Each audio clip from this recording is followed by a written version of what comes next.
Bien, buenas tardes ya. Creo que les debo un minuto porque ya pasamos a la hora, pero retomando el tema de la discusión de la mañana, cuando nuestros exministros explicaban la firma de los contratos, y ciertamente se tomaron el tiempo necesario para hacerlo y las discusiones y las tensiones necesarias para hacerlo,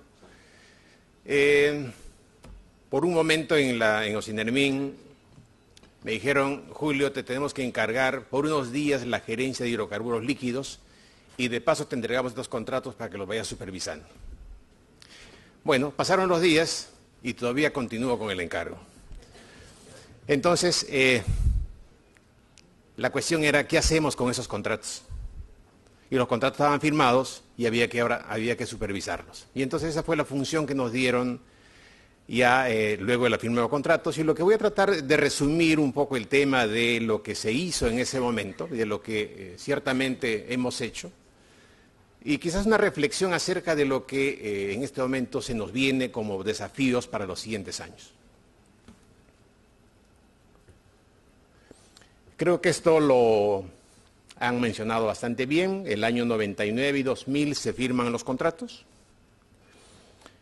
En esa época había un marco normativo que hacía que podamos nosotros trabajar en la supervisión. Habían unas leyes del año 93, del año 96, y se dieron algunas normas que permitían el trabajo del gas natural. Salieron algunas normas adicionales del año 99 y el año 2002. Luego empezamos la construcción. El año 2002 se inician las construcciones. El año 2004 se termina la construcción. Y asimismo se inicia la operación del proyecto Camisea. Ciertamente aparecieron más normas y se siguieron dando más normas. Porque el proceso constructivo y el proceso de ya prepararse para la siguiente fase necesitaban de un marco que pudiera ser posible la creación de los nuevos negocios, de las nuevas industrias y las nuevas obligaciones que íbamos asumiendo tanto las empresas como el país. Pasada la construcción viene la parte operativa y las construcciones continúan. Y esto que empezó inicialmente como un proyecto, que empezó como un encargo y que empezó como un proyecto adicional a los que hacíamos en Ocinermin, se convirtió en el proyecto. Y pasó a ser tan importante que tuvimos que crear una división especial, una gerencia especial que tuviera que ver con ese proyecto.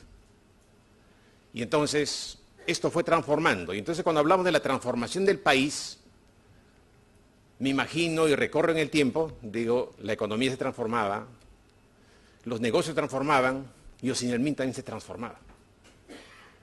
Porque la estructura, la infraestructura y la organización que requería un proyecto como este, ya no era un proyecto, hablamos de proyecto y en verdad estamos hablando de algo más, que estamos hablando de una industria, y hablamos de la industria del gas natural. Aparece una industria en el Perú a la cual hay que supervisar, y para eso necesitábamos un marco. Este marco, pues bien, ya cuando entra en operación genera nuevas necesidades, y por ejemplo, cuando comenzamos a ver las conexiones domiciliarias, cuando comenzamos a ver las conexiones para GNB, los nuevos gasocentros, las conexiones industriales, comienza también la necesidad de tener que hacer la función que se nos había encargado y que se nos encarga.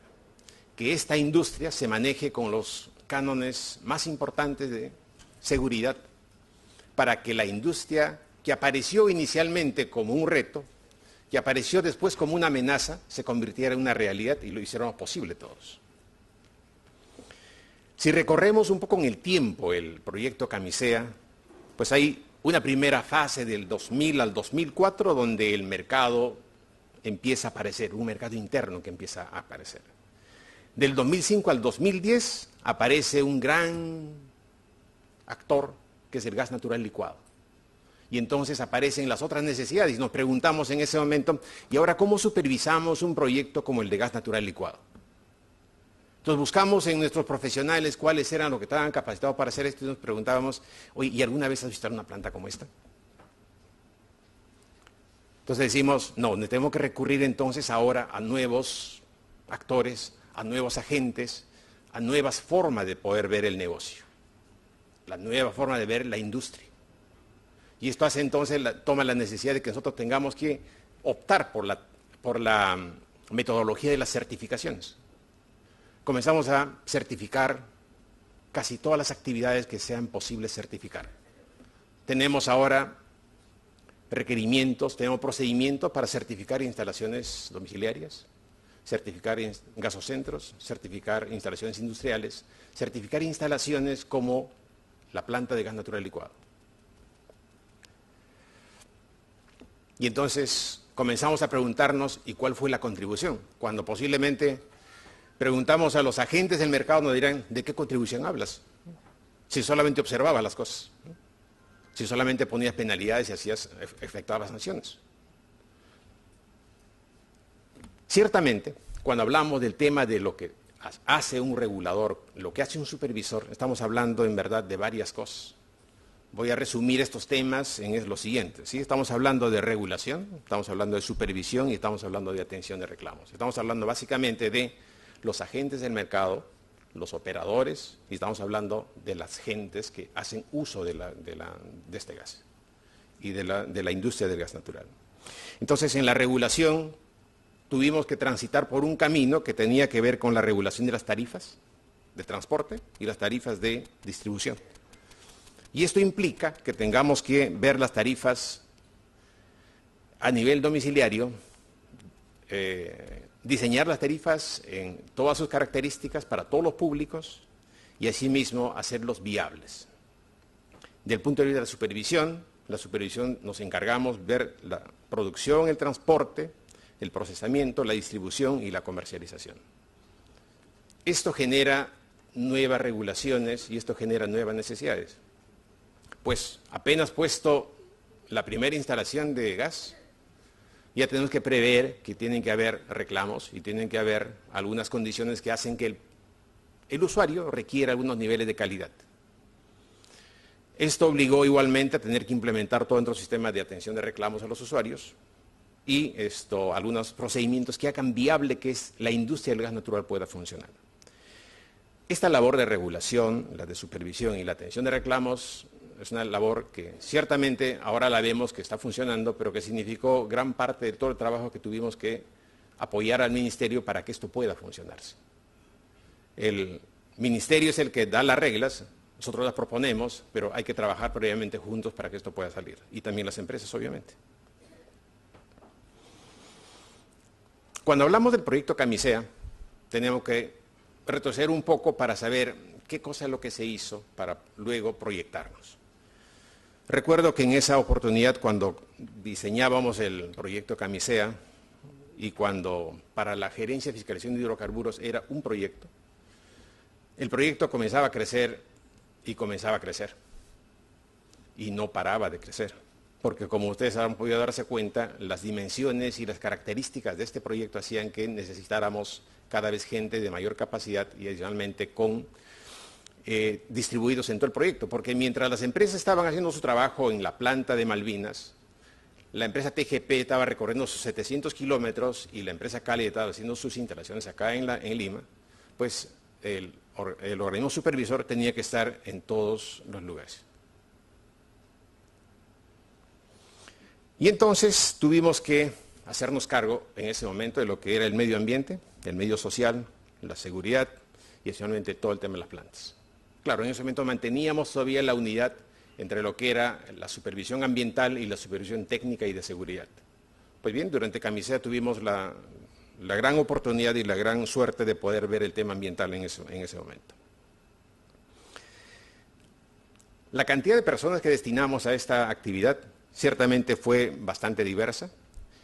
Pudimos captar una cantidad de profesionales, y digo captar porque ciertamente lo que les ofrecimos a los trabajadores, a los supervisores que iban a supervisar el trabajo de Camisea, era el proyecto. Y pudimos convencerlos a que nos pudieran acompañar gente de muy alto nivel, de todas las especialidades, y que hicieron posible que esto pueda funcionar. la cantidad de profesionales que destinamos y la cantidad de horas hombres que le pusimos a este proyecto, ¿sí?, para supervisar el proyecto, esto fue bastante importante. Y, como le dije, tomó gran parte de nuestra institución. Esta es una gráfica del año 2004, el año en el cual empieza la operación de Camisea, en la cual la línea azul, si pueden distinguirlo, la línea azul representa la cantidad de observaciones que pusimos al proyecto. La línea verde representa la cantidad de levantamiento y observaciones que hicieron las empresas, y la línea roja significa los pendientes. Para el año 2004 esto tenía que estar cerrado. Y como se podrán dar cuenta, a medida que avanzaba el proyecto, avanzaban también las observaciones y avanzaban los levantamientos. Esto fue un trabajo que se hizo en general en todo el proyecto. Y teníamos que estar en todos los lugares y teníamos que estar con todos los especialistas.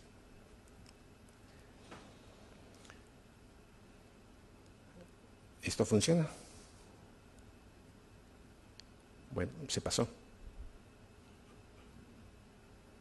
Creo que iba por acá. Bueno.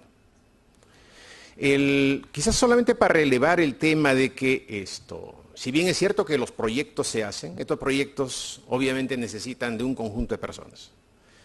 Y aquí solamente quiero reconocer la labor de las personas que quisieron y apostaron con nosotros en este proceso de supervisión. Y aquí estamos ubicando precisamente los nombres de las personas que nos ayudaron en este proceso.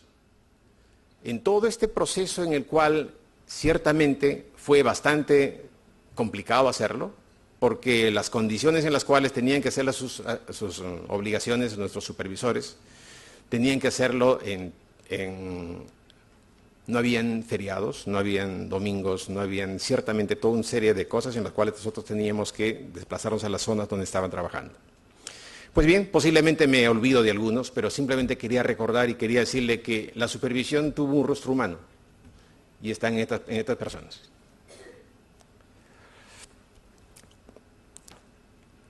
La contribución, quizás sea un poco presumido decir que Osinermin contribuyó y tuvo todos los temas en tema de la regulación. Pues ciertamente teníamos que empezar a regular una nueva tecnología, una nueva actividad, una nueva industria. Nuestro expertise era básicamente eléctrico, pero tuvimos que virar a una nueva tecnología y la regulación tuvo que hacerse ahora para el tema del gas natural. Significó para nosotros hacer la regulación de una nueva tecnología energética para el país. Dentro del punto de vista de supervisión y fiscalización, nos topamos con la necesidad de algo que siempre se nos reclama. Se nos decía: oiga, señor, usted nos sanciona, pero dígame por qué nos sanciona. Y díganos cómo calcula la sanción. Y explíquenos cómo va a ser posible esto. Entonces, en algún momento nos dijimos: vamos a transparentar nuestros procesos, nuestros costos de sanción o de supervisión que estamos desarrollando y vamos a trasladarlo. Y aparece la teoría del costo evitado, posiblemente muy común para muchos de los que estamos ahora trabajando en este tema.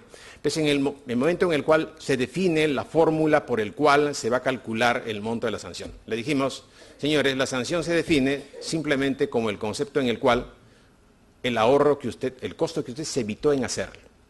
Y le ponemos un plus más para que sea bien clara la idea de que en verdad estamos, digamos, convencidos de que las cosas tienen que hacerse de acuerdo a lo que está normado.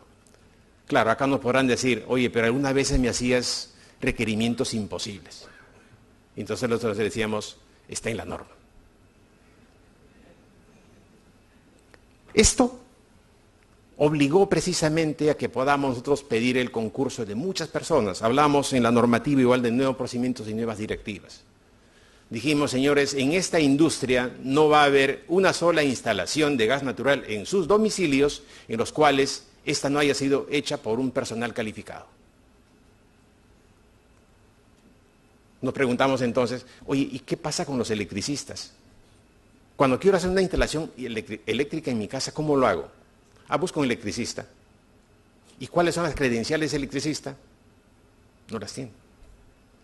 Entonces dijimos: en este caso, por la condición que se tiene, porque ciertamente el gas natural entró con un halo, ¿sí? Y ese halo era riesgo. Y entonces comenzamos a trabajar en el tema de, más bien, mitigar los riesgos. Hoy las instalaciones domiciliarias son desarrolladas por empresas y por personas que están certificadas para hacer ese tipo de actividades. Esto se está multiplicando y obviamente para las provincias igualmente se están desarrollando los programas para que esto pueda hacerse con instalaciones, pero con instaladores certificados a nivel nacional. Finalmente, nos quedó el tema de la contribución de la supervisión contractual. Vale decir, esos contratos que nos entregaron y nos dijeron, háganse cargo de esto. Claro, había que hacer la evaluación de esos contratos que se adquirieron para el largo plazo, de esos compromisos que se adquirieron para el largo plazo. Entonces, ahora había que interpretar los contratos y aplicarlos para que los agentes puedan cumplirlos en las fechas y en las condiciones que se habían aprobado. 44 meses intensos, definitivamente intensos. Y dijimos, llegamos. No, pero habíamos empezado.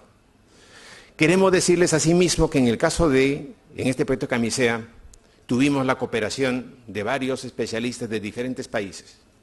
Queremos aquí relevar el apoyo importante que tuvimos de la cooperación canadiense en la formación de nuestros técnicos y adicionalmente en el apoyo de las empresas que nos soportaron. Igualmente, para todos los otros efectos, igualmente acudimos a experiencias españolas, experiencias norteamericanas, argentinas, colombianas, que hicieron posible que podamos formular un modelo en el cual decimos, oye, ¿cómo despegaron las cosas? ¿Cómo se desarrollaron las cosas? El modelo del desarrollo del gas natural vehicular despegó extraordinariamente rápido. Claro, lo trajimos de Colombia. Digo, lo trajimos porque un conjunto de personas fuimos a visitar Colombia y encontramos un modelo que pareció interesante. Los colombianos no lo pudieron implementar porque su industria ya era madura. Las nuestras estaban haciendo, se pudo aplicar.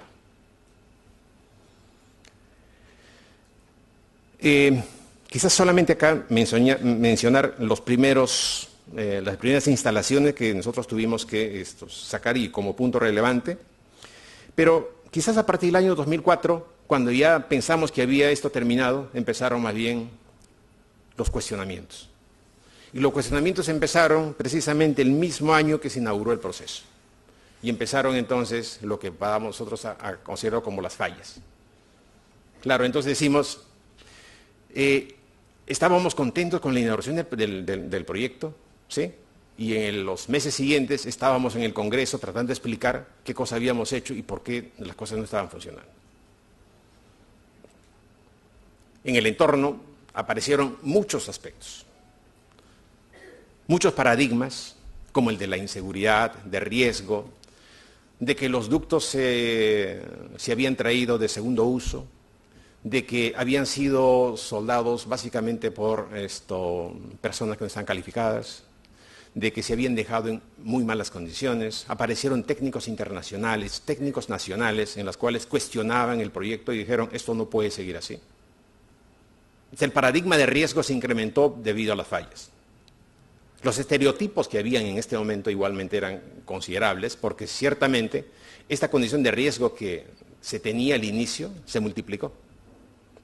Pero igualmente aparecieron las necesidades y entonces nos enfrentamos a lo que es constante en estos casos, el cambio. Una reseña muy simple es que voy a pasar esto, para relevar solamente el concepto de las crisis en las cuales nos encontramos. Las crisis traen ciertos mensajes y traen ciertas enseñanzas. La crisis financiera de los Estados Unidos, cuando ocurrió, el Senado americano nombró una comisión para que investigaran por qué fallaron las cosas. Y llegaron a unas conclusiones. Esta crisis podía ser evitable. Como todas las cosas, me parece, ¿no?, que se hacen a tiempo. Y adicionalmente, que esta crisis tenía una falla, una raíz, donde habían participado personas. Entonces decimos, oye, las crisis son evitables y están hechas por personas, creo que todas, ¿no? Pero esa fue la conclusión a la que llegaron acá.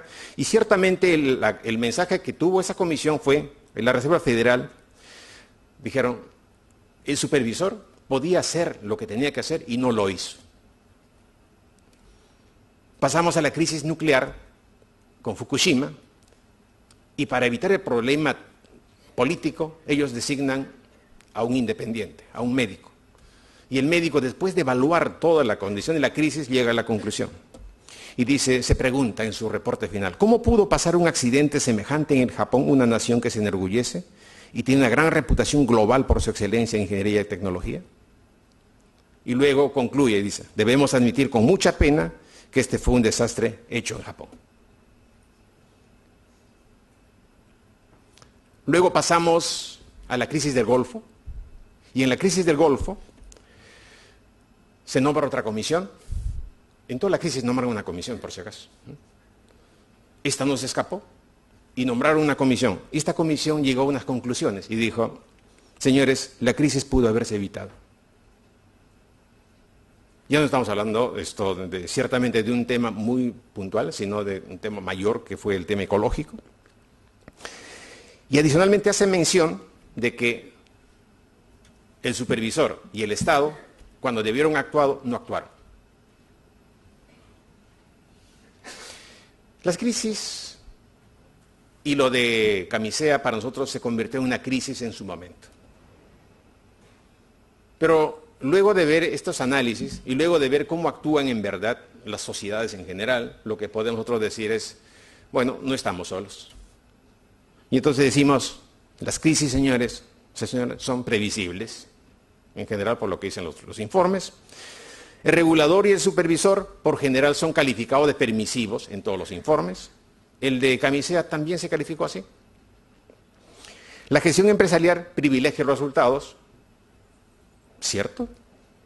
Falta transparencia, ¿por qué no se avisaron lo que tenía que pasar? El Estado no estaba preparado y esto agravó la crisis. Inexistencia de rendición de cuentas, falta de ética en los agentes evaluadores de riesgo y la confianza traicionada. Entonces decimos, después de toda la crisis, las recomendaciones dicen, señores, tenemos que empezar de nuevo. Y a lo Mafalda reflexionamos y decimos, ¿y si antes de empezar lo que hay que empezar a hacer, empezamos lo que tendríamos que haber hecho? Claro, entonces decimos, oye, ¿qué cosa no hicimos bien para empezar de nuevo y ahora vamos a hacer cosas? Todas las comisiones, la americana, la japonesa y las demás comisiones que se establecieron, llegan a la conclusión siguiente. Hay que ir al mercado internacional, hay que traer las mejores prácticas, hay que instalarlas en el país, hay que reformular el regulador, hay que reformular el Estado, ¿sí? Y hay que ser mucho más drástico con las empresas. A esas recomendaciones llegamos y recuerdo el informe del Congreso peruano que terminaban en unos términos más o menos parecidos. Solo que en este caso, obviamente, recomendaban denunciar a los funcionarios. Bien, y cuando preguntaban en la mañana si eran 5, bien, acá 6. Y no sé si alguien más puede levantar la mano para decir cuántos más estamos en este proceso. Pero bueno. La supervisión y los sistemas y las autoridades supervisoras en general tienen en verdad ese halo casi en todos los lugares. Y para salir de Japón y de Estados Unidos, me fui a los Países Bajos y encontré estos hechos que allí se retratan y dicen, señores, ¿cómo nos ven? ¿Qué paradigma de supervisión hay y qué paradigma de las autoridades supervisoras? Y ellos llegan a estas conclusiones, dicen. Las inspecciones, obviamente, desde el punto de vista de quienes son supervisados, mejor dicho, las empresas. Señores, las inspecciones que ustedes hacen son ineficientes. Como no pueden decir las empresas en esta reunión, las voy a decir yo, entonces le decimos así. Las autoridades supervisoras trabajan sin comunicarse unas con otras. ¿Sí? Bueno, pienso en OEFA, pienso en SUNAFIL, entonces digo, ¿y cuántas veces me reuní este mes con ellos? Hay muchos trámites burocráticos, hay hechos que son ciertos solo en el papel, y me acuerdo de la CIA. Las autoridades supervisoras no tienen idea de lo que se suponen que están supervisando. Sí, eso a veces piensan, ¿no? ¿Tú tienes idea de lo que estás haciendo? A las autoridades supervisoras les falta calle. Tienen que caminar un poquito más. Las autoridades supervisoras protegen intereses establecidos. Claro, es mejor mantener la norma a no cambiarla. Hay muy poca supervisión del sistema y el exceso de supervisión es en detalles. Señores, me vienen a supervisar el tornillo. Las autoridades supervisoras sobreestiman el riesgo. Sí, se ponen extremistas. Los costos de supervisión son muy altos. Señores, y a nosotros, por ejemplo, los buenos son exigidos y los malos la pasan bien. Oye, ¿por qué no vas al costado que también está haciendo lo mismo? Asimismo, del punto de vista ya de la sociedad, la supervisión no es muy exigente, es muy leve. Hay mucha tolerancia al supervisor, las sanciones tienen que ser severas. Falta acción oportuna y severa. Los supervisores privados e internacionales son mucho mejores, aprendan de ellos. Las autoridades supervisoras no conocen lo suficiente el tema que supervisan. Los supervisores asimismo tienen sus propios paradigmas y dicen, señores, hay muchas normas para hacer cumplir, sin suficiente personal y sin recursos para hacerlos. La supervisión, ¿qué vamos a hacer? Tienen que aceptarnos, somos un mal necesario. Las autoridades de supervisión son cada vez más exigidas y se les reclama por el valor que genera. Oye, ¿tú qué tanto supervisas? ¿Qué has hecho para que esto mejore? Los supervisores deben ser tratados como clientes, pero ¿saben qué? No lo son. La supervisión basada en la confianza, los supervisores deben trabajar en una perspectiva de desconfianza práctica y saludable si quieren hacer su trabajo correctamente. Primero desconfío, luego existo. Si ocurre un accidente, la autoridad siempre va a tener la culpa. Señores empresarios, vamos juntos. Y las causas de las mejoras ciertamente están en las crisis. Y cuando hablamos así decimos, ciertamente las crisis son una oportunidad para desarrollar cosas. Y ahí nos remitimos un poco al tema de lo que fue la crisis ambiental en los Estados Unidos y decimos, pues sin crisis, si no se producen incidentes durante el tiempo, todos se preguntan, ¿no nos iría mejor sin supervisión? Y retiran las normas, retiran al supervisor.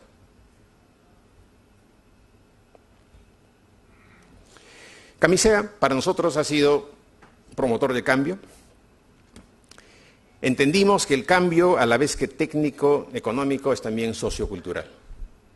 Tuvimos que aprender mucho de los temas, de los nuevos temas de la industria del gas natural, tanto en los temas técnicos como en los temas económicos. Y no solamente nosotros, sino que era necesario también que el entorno cambiara junto con nosotros. Y ahí la necesidad de poder crear las certificaciones de los técnicos que nos pudieran apoyar en este proceso. La supervisión no es solo del supervisor. En esto tuvimos la contribución de las comunidades y las comunidades jugaron su papel.